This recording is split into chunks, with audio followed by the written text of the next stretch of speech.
Analysis: what a year, what a presidency.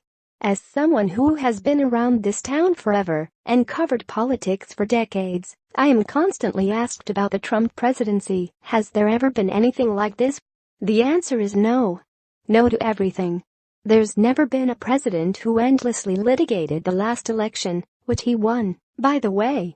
There's never been a president who had lower approval ratings this early in his term, 37%, according to the most recent ABC News Washington Post poll.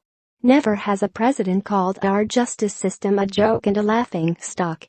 Never has a president left so many State Department positions unfilled at a time when crises are erupting around the globe. And never, of course, has a president set policy on Twitter. All of the chaos surrounding the constantly churning White House is clearly taking its toll. There is much in the ABC News Washington Post poll that would send most presidents scrambling to try to set things straight. Majorities say Trump's not delivering on his major campaign promises, that he's not honest and trustworthy, that he's not a strong leader, that he hasn't brought needed change, and that he doesn't have the right personality or temperament to be president.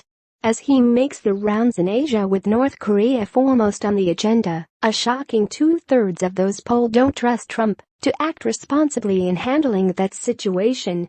But instead of trying to fix what's wrong, the president rails against the media, the Democrats, and the Clintons, while proclaiming that he has done more in the time he's been in office than any president in history. He probably believes that. That's the part that's scary. Trump seems to think that, because he's in charge, this must be the best of all possible worlds.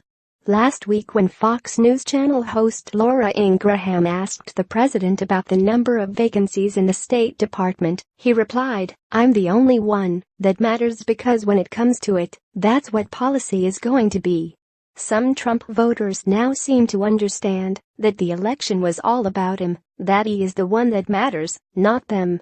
In an NBC Wall Street Journal poll of Trump counties, only 32% say the country is better off than when their candidate was elected, and a majority sees no clear agenda coming out of the White House.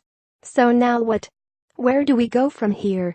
Democrats think this head-scratching year works for them, and that by making the next election all about Trump they can win. But that's not what the polls show. Among those likeliest to vote next year, people who turned out in the last midterm and say they are certain to do so again. Those voters also end up tied over which party best represents their values. And even fewer voters overall, 27%, trust Democrats in Congress to make the right decisions for the country, compared to a pitiful, but still higher, 34% who say the same for Trump.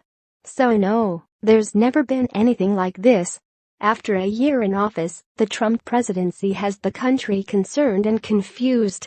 But there's no currently acceptable alternative waiting in the wings.